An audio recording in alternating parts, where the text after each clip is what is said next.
Bismillahirrahmanirrahim. Innal hamdalillah nahmaduhu wa nasta'inuhu wa nastahdihi wa nastaghfiruh wa na'udzu billahi ta'ala min shururi anfusina wa sayyiati a'malina. Man yahdihillahu fala mudilla lahu wa man yudlil fala hadiya lahu. Salatu wassalamu ala Rasulillah wa ala alihi washabbihi ajma'in. Qala rabbi shrah li sadri wa yassir li amri wahlul 'uqdatam min lisani yafqahu qawli.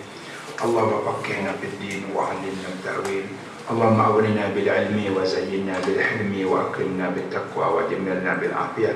Rabbi shrah li sadri wa yassir li amri wahlul 'uqdatam min lisani yafqahu qawli. Walhamdulillahi rabbil alamin.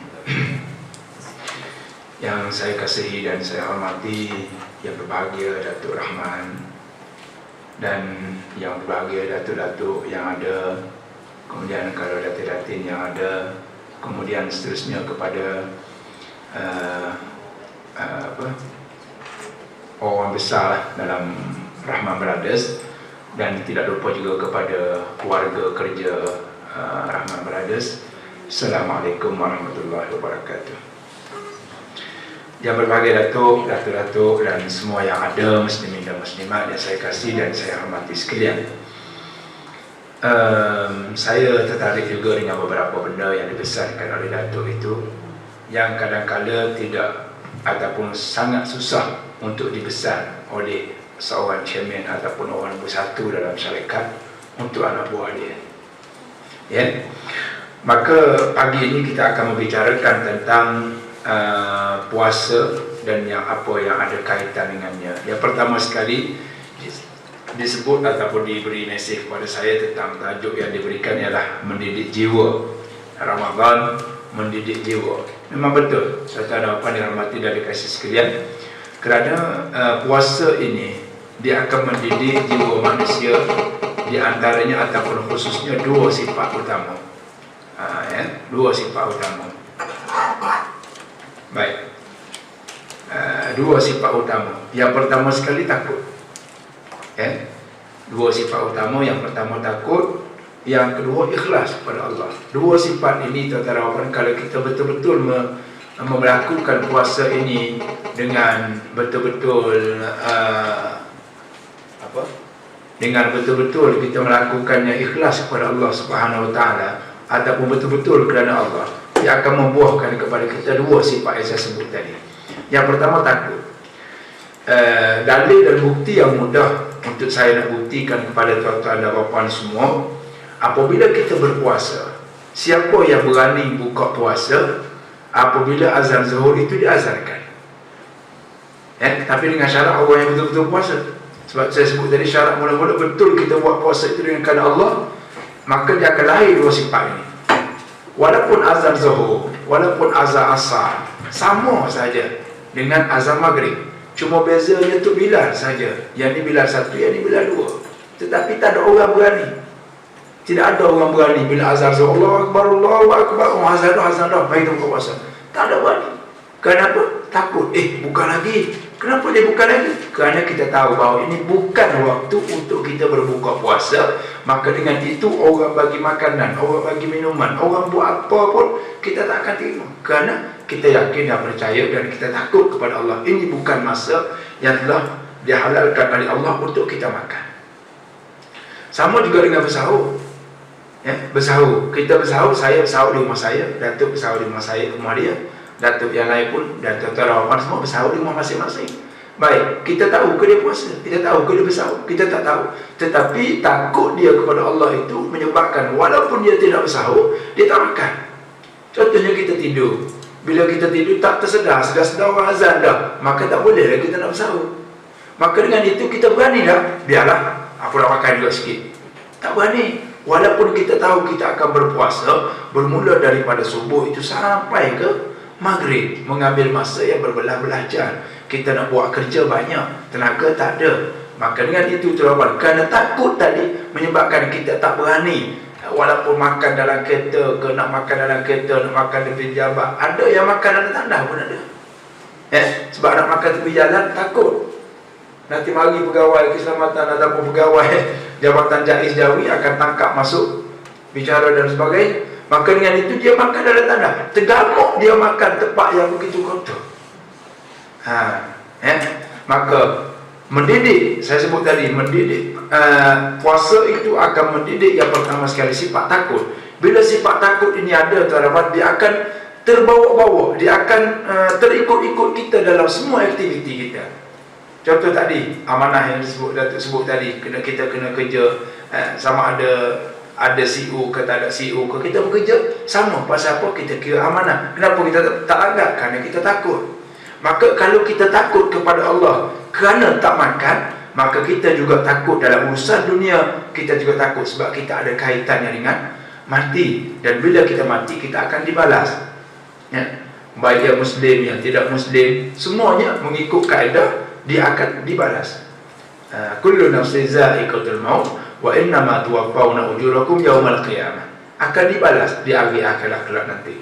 Maka dengan itu dia akan terbawa-bawa. Bila kita takut kepada Allah, hasil daripada bulan Ramadan ini, dia akan terbawa sifat itu juga ke dalam pejabat kita, dalam rumah kita. Kita tak akan pukul isteri kita, kita tak akan kata kepada suami kita. Kenapa? Takut hasil daripada sikit sebanyak hasil daripada didikan puasa. Kalau kita tak berani nak makan, kita tak berani nak minum, tetapi bila azan maghrib, kenapa kita berani makan? Kita berani makan. Bila azan yang maghrib, kita pun terus Bismillahirrahmanirrahim, buku kita makan. Kenapa kita makan? Kenapa tak makan azan asar? Tak makan azan zuhur? Sebab azan sama, cuma yang biasa untuk Bilal saja. Takut. Maka dengan itu kita tahu di sini kita boleh, di sini kita tak boleh. Selepas ini boleh, selepas ini tak boleh. Maka dengan itu akan mengeluarkan kepada kita sifat takut. Dan sifat takut itulah yang paling penting. Kalau ada seseorang itu sifat takut dalam diri dia, maka bermula daripada aktiviti amalan ibadat. Amal-amal ibadat ini dia akan jaga dengan betul-betul kerana takut kepada Allah. Kemudian dalam bab amalan yang disebut dalam bab adat, kita bekerja adat kerana kita nak cari rezeki, dan ada kaitan pula dengan dosa dan pahala.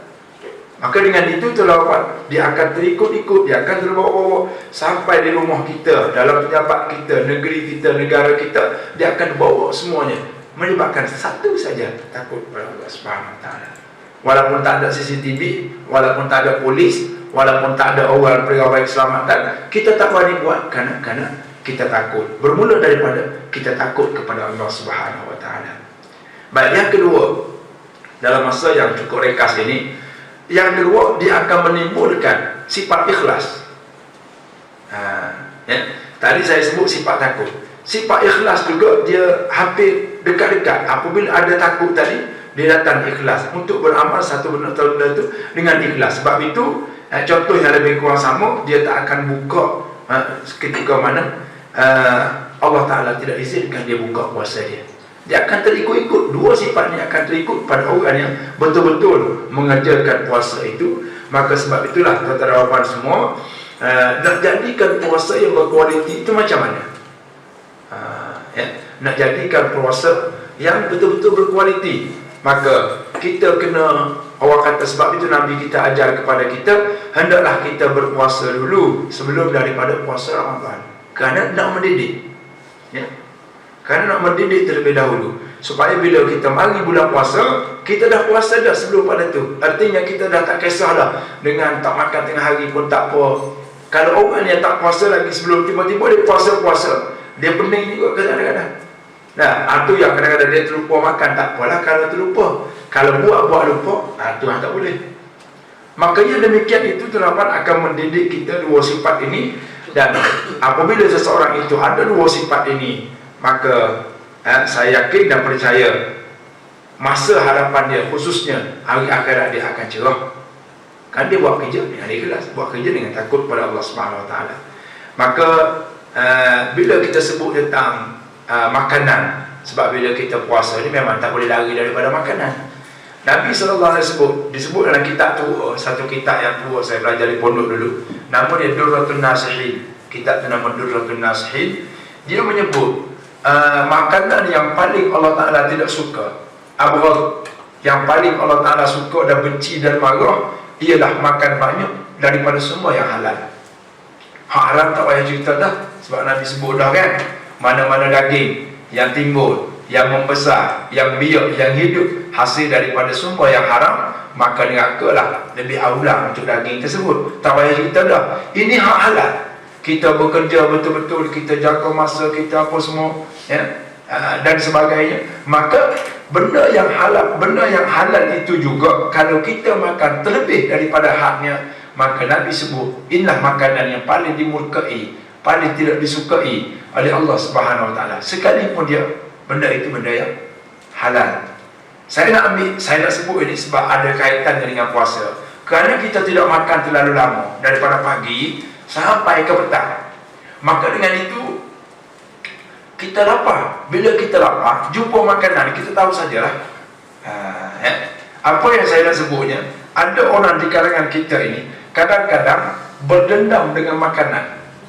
Berdendam macam mana? Dia tengok orang mesti air tebu. Woi, sedapnya air tebu ni. Tak apa. Kau tengoklah maghrib nanti apa nasi kau. Dia berdendam dengan air tebu, dengan air cicai, dengan makanan nasi lemak dan sebagainya. Kerana dia tak boleh makan sehari. Baik, bila dia dapat makan, kadang-kadang siapa tak ingat macam doa. Dah, orang Allahu Akbar, dia mana? Siapa tak? Kadang-kadang kuat-kuat macam bismillah, tak apa dah. Kurang-kurang saya dia baca dah, yang kita baca doa sebagaimana kita dah baca bila kita nak buka puasa tu. Baik, bila kita makan, berwaspadalah. Sebab dalam kitab yang sama menyebut, inilah dia cara yang terbaik, cara yang paling berkesan bagi syaitan untuk mengusapkan sedikit sebanyak pahala anak Adam bila berpuasa. Pasal apa? Dia berdendam tak makan tadi. Bila dia sekali dia makan, dia hantam sampai 2 pinggang. Tapi yang berat lagi, dengan pinggang-pinggang lagi dihantam, atau lagi berat. 2 pinggang tu pinggang dia tak makan, tapi yang ketiga ni dengan pinggang-pinggang lagi dia bedak. Maka dengan itu tuan-tuan, bila dia makan banyak, maka hawa nafsu kita akan lemah kuat, ataupun iman kita ini maka bergantung kepada keimanan. Keimanan itu dia akan tengok kepada nafsu kita. Kita jamu dia ke, kita bagi peluang dia ke, maka dengan itu dia akan membuat-buatkan lagi semangat itu. Sebab itu saya sebut satu lagi kisah, mudah-mudahan menjadi iktibar untuk kita juga. Dalam penghujung kitab tersebut, dia kata Allah Subhanahu Wa Taala ketika mana nak mensyariatkan puasa ini, Allah Ta'ala memanggil akal. Dia Allah Ta'ala jadikan akal kita ini, lalu Allah Ta'ala panggil dia, wahai akal, mari sini. Lalu akal pun mari. Bila akal mari, Allah tanya, siapa aku dan siapa engkau? Lalu akal menjawab, aku ini hamba engkau yang dhaif, yang lemah. Engkau ni adalah Tuhan yang kuat. Oh, kata Allah SWT, bagus kau. Lalu Allah Ta'ala kata, tidak ada satu benda ciptaan yang aku jadikan untuk manusia ini lebih mulia daripada akal. Taraf akal. Baik, kemudian Allah Ta'ala memanggil nafsu. Allah Ta'ala jadikan nafsu kita ni, itu adalah tubuh badan kita ni. Maka Allah Ta'ala panggil, dan Allah Ta'ala tanya soalan yang sama, wahai nafsu, siapa aku dan siapa engkau? Nafsu kata, anak-anak, anta-anta. Aku, engkau. Dia tak mengaku seperti mana akal. Akal bila ditanya, bila dipanggil akal datang. Bila dipanggil nafsu tak datang. Nafsu duduk tempat dia je. Mungkin dekat sini ke kamera sana no. Lalu Allah tanya, siapa kau, siapa aku? Dia kata, saya lah, tuan-tuan lah, saya. Tak sama, minyak, air dengan minyak tak akan bercampur. Begitulah saya dengan tuan tak sama. Maka Allah Ta'ala murka, dan Allah Ta'ala azabkan nafsu kita ini selama 100 tahun di dalam api neraka. 100 tahun. Dengan tidak disebut 100 tahun itu waktu dunia ataupun waktu akhirat, tak apalah, yang itu 100 tahun. Bila cukup sampai masa, Allah Ta'ala keluarkan balik. Lalu panggil dia tak mari. Tidak seperti akal tadi, panggil mari. Ini dia tak mari. Wahai nafsu, mari sini jap. Dia diam je, daripada jauh dia tanya, nak apa? Ada apa? SMS je lah, apa je lah. Begitu je. Maka Allah Ta'ala tanya balik, siapa aku, siapa engkau? Maka dia jawab, macam sama, macam biasa dah, macam dulu juga. Aku, engkau. Maka Allah Ta'ala marah, murka. Lalu Allah Ta'ala azabkan dia untuk kali yang kedua dalam api neraka juga, dengan tidak diberi makan dan diberi minum. Kalau tadi azab tapi makan minum bagi, Yang kedua ni azab tapi makan dan minum tak bagi. Cukup masa yang sama 100 tahun, lalu Allah Ta'ala keluarkan balik, lalu ditanya siapa aku dan siapa engkau. Ketika itu barulah nafsu bersuara dan berkata, aku hamba, engkau Tuhan. Setakat tu je. Dia tidak sebut sebagaimana akal tadi. Akal tadi sebut, aku ni ialah hamba yang lemah, engkau adalah Tuhan yang kuat. Nafsu dia jawab juga, tapi dia kata aku ni hamba, engkau Tuhan. Gitu je. Dia tidak menyebut orang kata perkataan lemah dan sebagainya itu. Maka dengan itulah Allah Ta'ala mensyariatkan kepada kita berpuasa. Memang betul. Dan di antara didikan puasa juga kita tengok nanti, apabila berpuasa bermula nanti, kita akan tengok peribadi seseorang itu juga kadang-kadang ataupun kebanyakannya berubah. Kalau orang yang mendedah aurat, bila puasa biasa dia akan tutup aurat dia. Orang yang dengar kereta, dia buka duduk dalam kereta dia, dia akan dengar radio yang nyanyi-nyanyi banyak, lagu-lagu yang lara banyak. Maka mungkin dia akan tukar channel dia kepada 91.5, iaitu IKIM FM. Kita akan tengok tu. Dan orang yang kadang-kadang tak pernah mari dalam setahun tu ke surau, dalam bulan puasa dia datang. Paling-paling tak ada raya, hak tu hak biasa dia datang dah tu. Sebab tu kita tengok. Dan surau saya pun di bawah sedikit sebanyak sumbangan daripada pihak Datuk untuk membesarkan surau saya. AJK dan kami semua AJK pun duduk pening ni, kerana kami tahu tak akan dapat menampung jumlah jemaah yang akan datang dalam bulan puasa untuk 2 minggu yang pertama.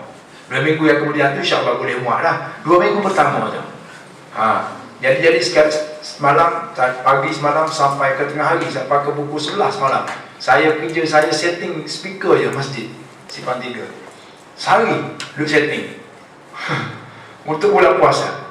Yang surau tak setting lagi. Maknanya kita nak fikir ramainya orang, daripada mana ramai dan kenapa dia datang bulan puasa. Inilah yang saya sebut tadi, salah satu daripada didikan bulan puasa itu, dia akan datang ke surau walaupun setahun sebelum itu dia tak datang. Tapi dia datang tu untuk tempoh yang jangka masa hayat dia lah, tengok kepada bateri yang ada pada dia. Kalau dia pakai Indonesia, mungkin sampai akhir Ramadan. Kalau dia pakai bateri cat ayam, mungkin 2 minggu je lah. Kalau tidak, seminggu je. Itu bergantung pada bateri. Bateri yang saya masukkan sini ialah hati dia. Hati dia. Baik, oleh yang demikian, kita dapat sedikit sebanyak, maka bulan puasa kita kena makan sebab kita manusia, tetapi jangan berlebihan. Kerana apa? Saya takut-takut sebagaimana yang saya dulu sebut selalu, apabila kita makan makanan berbuka puasa dengan 3 hidangan, mula-mula kita makan kuih, lepas tu kita makan teh o, lepas tu kita minum air cicai, lepas tu kita minum air apa lagi? Kopi o, Neslo. Dah 3 jenis air dah kat situ. Baik, kita makan pula nasi 2 pinggan. Lama-lama bila dia sudah makan tu, dia duduk diam kat situ je. Tak boleh bangun lah. Pasal apa? Cukup kenyang, dia diam saja. Tunggu dulu sekejap. Kalau orang tanya kenapa je, saja nak suruh hadamkan dulu makanan. Maghrib tak sembahyang lagi. Lama menunggu, dia pun tengok, pukul 8 lebih dah ni, dah nak isyak, orang lagi sembahyang tarawih. Nak bangun tak boleh. Akhir sekali pegang tiang, mengakak kut tiang. Jangan jadi macam itu. Dan kalau orang yang semacam itu, memang confirm lah, biasanya 80% dia tak akan pergi dah ke surau untuk tarawih. Cuba kita ikut cara Nabi. Kita ambil, Nabi berbuka dengan sedikit air suam, air putih, kemudian 2-3 biji kurma, lalu Nabi sembahyang maghrib, kemudian makan nasi ataupun makan benda yang berat sikit, kemudian kita sembahyang tarawih. Lepas sembahyang tarawih itu baru kita makan. Tapi jangan banyak sebab kita nak tidur. Tak elok juga kita bagi nanti penghadaman kita tak sebati, tak elok dihadam, tak baik juga untuk kesihatan kita. Ni sebab itulah tuan-tuan dan puan, memang Ramadan ini akan mendidik jiwa manusia, tetapi bukan kepada semua orang, hanya kepada orang yang betul-betul nak kepada Ramadan dan yang tahu tentang kelebihan Ramadan, dan akhir sekali yang membuat persediaan awal. Saya menangkal kata-kata Ibnu Mas'ud radhiyallahu ta'ala anhu. Dia kata macam mana? Lan takhruja min Ramadhan bittaqwa illa idza dakhaltahu bil iman. Lan, kalau siapa yang belajar tata bahasa Arab, mungkin ada di kalangan kita ataupun ada kelas bahasa Arab dekat sini, perkataan lam, huruf lam dengan nun, ini membawa yang akan datang. Kalau lam dengan mim, lam itu membawa bermula daripada saat kita membaca satu artikel itu ke belakang. Kalau lam dengan nun, dia akan daripada semula kita baca sampai ke depan. Allah disebut oleh Ibn Mas'ud, dia kata lan takhruja min ramadhana bittaqwa. Kamu tak akan keluar daripada bulan Ramadan itu dengan penuh ketakwaan, melainkan kamu masuk bulan Ramadan itu dengan penuh keimanan. Cantik je ungkapannya. Ringkas, cantik.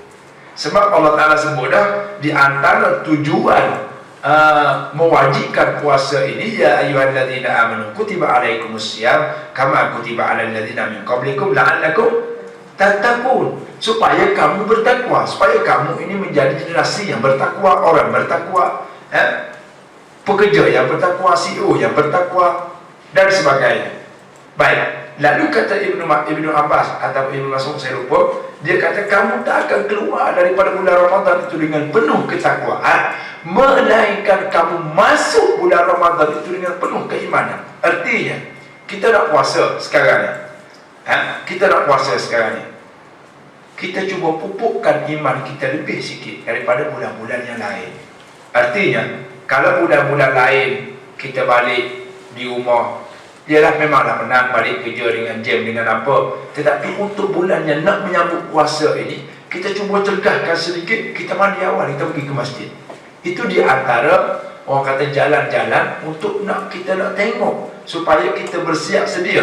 Apatah lagi kalau orang tu kata puasa dah kita, baguslah puasa kita ni, mudah-mudahan kita lebih bersemangat. Itulah yang disebut kamu tak akan keluar bulan Ramadan dengan penuh ketakwaan, melainkan kamu masuk dia dengan penuh keimanan. Kalau orang yang nak menyambut puasa, kita ni seminggu lagi nak puasa lah, nak puasa lah, rasa baru lagi puasa. Betul ke kau ni? Betul.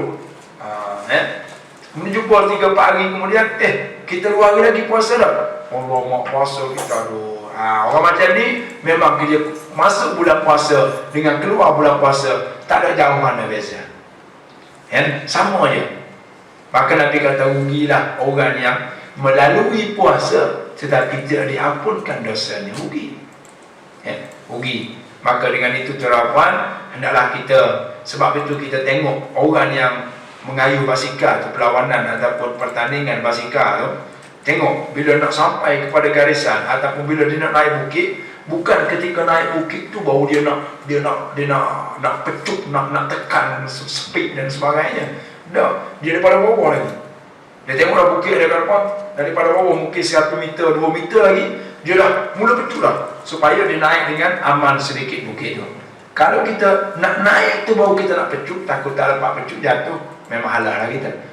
Inilah yang dimaksudkan oleh Ibnu Mas'ud tadi, supaya kita tahu dah Ramadan nak datang 5 hari lagi, maka bermula daripada sekarang kita buat persediaan. Kalau boleh kita niat daripada sekarang, ya Allah ya Tuhanku, berikanlah kepada kekuatan aku nak pada bulan puasa ini supaya puasa yang terbaik untuk aku. Berilah persiapan, kecekapan, kerajinan dan sebagainya untuk diri kita. InsyaAllah kalau siapa dia yang niat begitu, mudah-mudahan Allah Ta'ala akan tolongkan apabila datangnya puasa. Walaupun dia rasa malas sikit, tak boleh dah kita nak ni. Apatah lagi apabila Nabi mengajar kita, apabila kita sembahyang,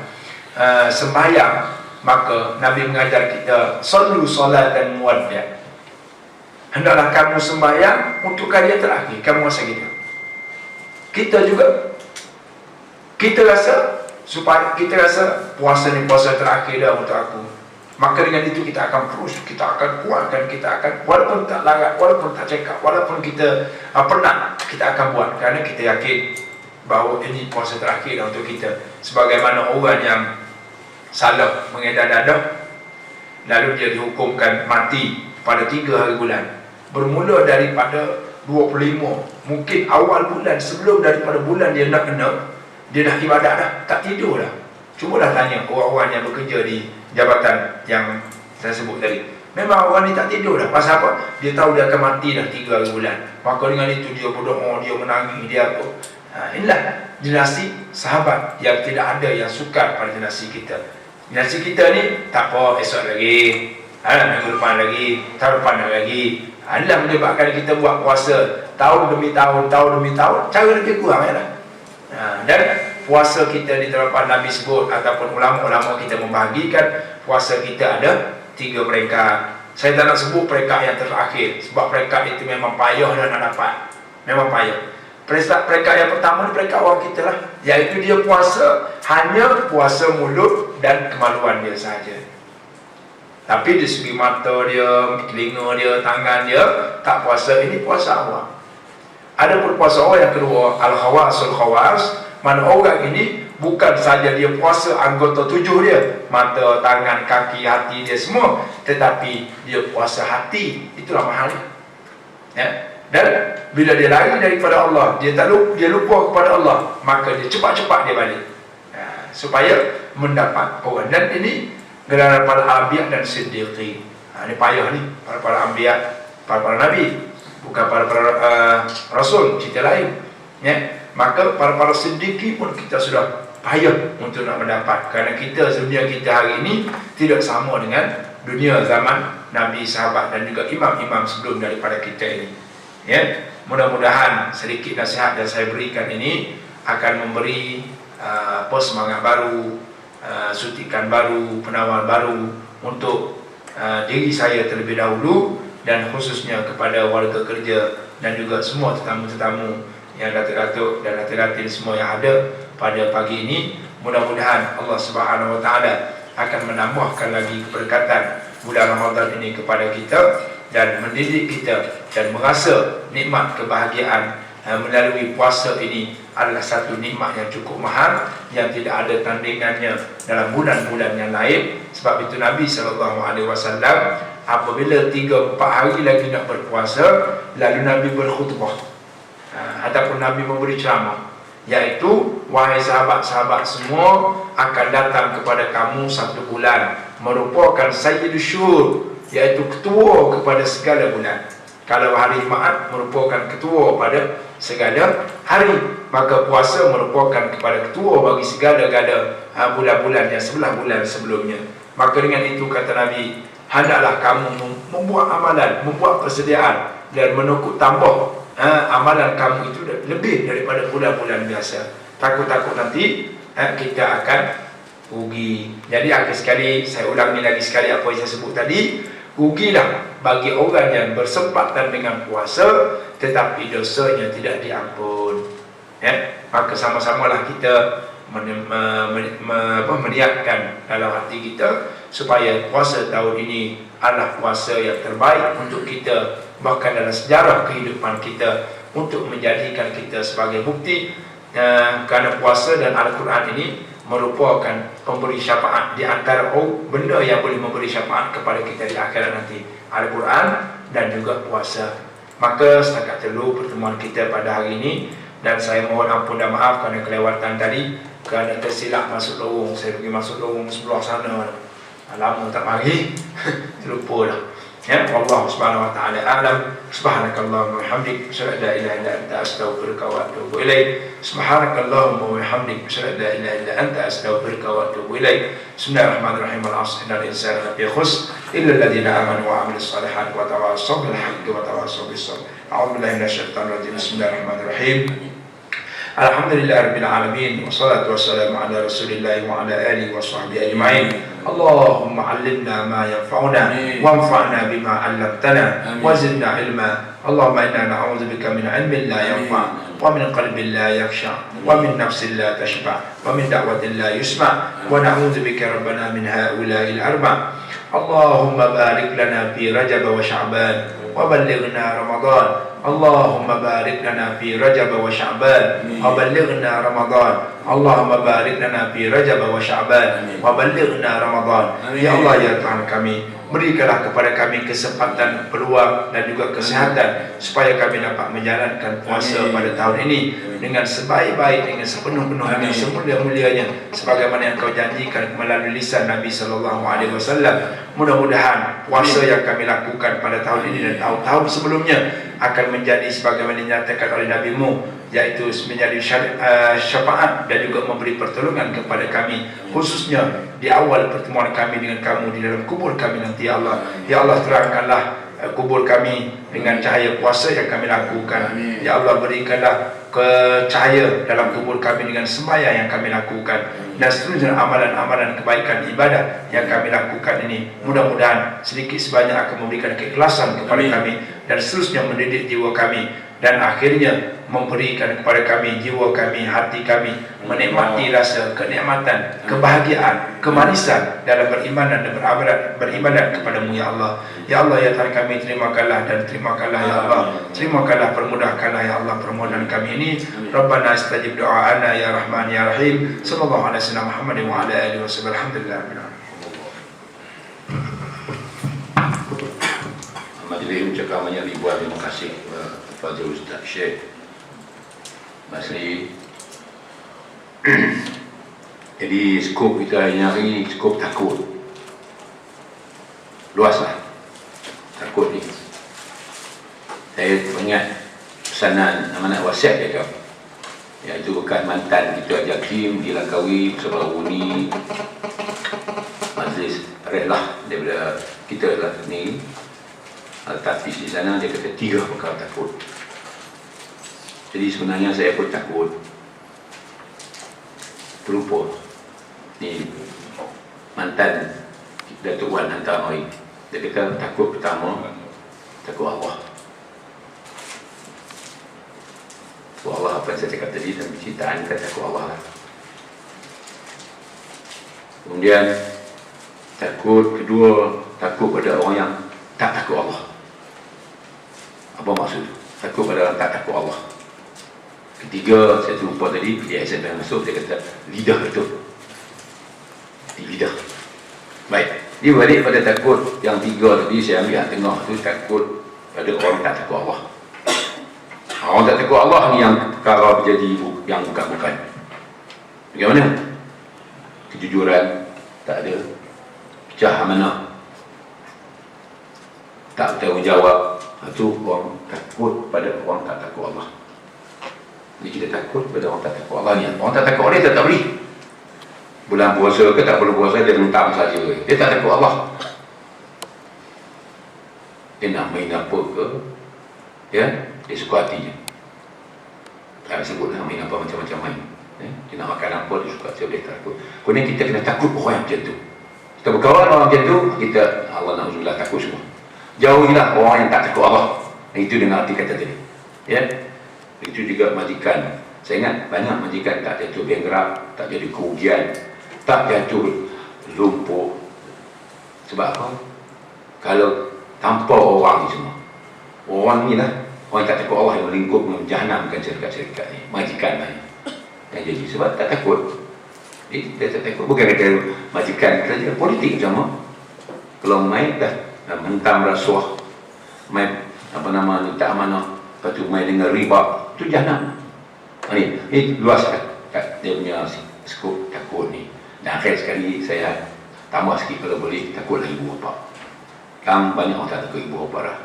Orang tak heran, ya, gaji tak boleh, bukan nak hina tak, ya, macam-macam ibu bapa, ya, sampai sanggup bunuh ibu bapa pun ada. Bukan takut dia, dia tak takut apa. Jadi ikutlah tekan hari apa saya kata tadi, memang tepat apa yang saya maksud tadi. Kamu datang ni setengah jam, macam-macam pikiran sana sini, bank lah, orang tunggu kereta nak beli lah, yang tak mari datang alasan sakit lah apa, sebab tak takut. Kalau dia takut, mungkin dapat sama-sama kita. Hari ini lepas hari saya harap sangatlah kamu semua ni takutlah, ya. Bukan so takut kat saya majikan seorang tak takut, tak main kena potong gaji dia, tak main dia kali itu, tak. Maksudnya cukup takut yang kita pegang. Jadi kita nak pegangan apa? Kita tanya diri kita sendiri. Ya. Jadi terima kasihlah bersempena dengan apa nama menyambut bulan puasa. Saya sendiri juga selamat menyambut bulan puasa kepada semua, ya. Ramadan yang mubarak ni, dan doakan kami bukan ni mungkin orang dia pengikut, tak tahu banyak juga dari keluarga kita, saudara mara kita yang menjalankan umrah bulan Ramadan, ya. Mahang siapa pun jika umrah bulan Ramadan mungkin tak tahu ni tak akan datang semalam khusus insentif kita yang bagi itu.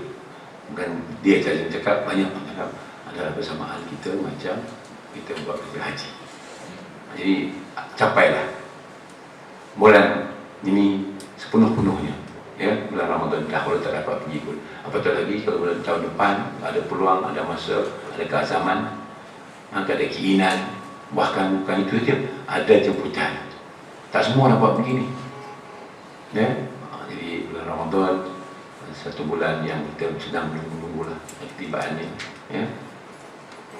Jadi yang itu saya ingin ucap terima kasih sekali kepada semua hadirin hadirat. Semoga kerja yang saya sangi diteruskanlah dengan apa yang kita dapat menuntut dan belajar pada hari ini, walaupun sedikit, lama-lama jadi bukit, ya. Itu pesanan amanat wasiat saya. Sekian saja, wabillahi taufiq wal hidayah. Wassalamualaikum warahmatullahi wabarakatuh.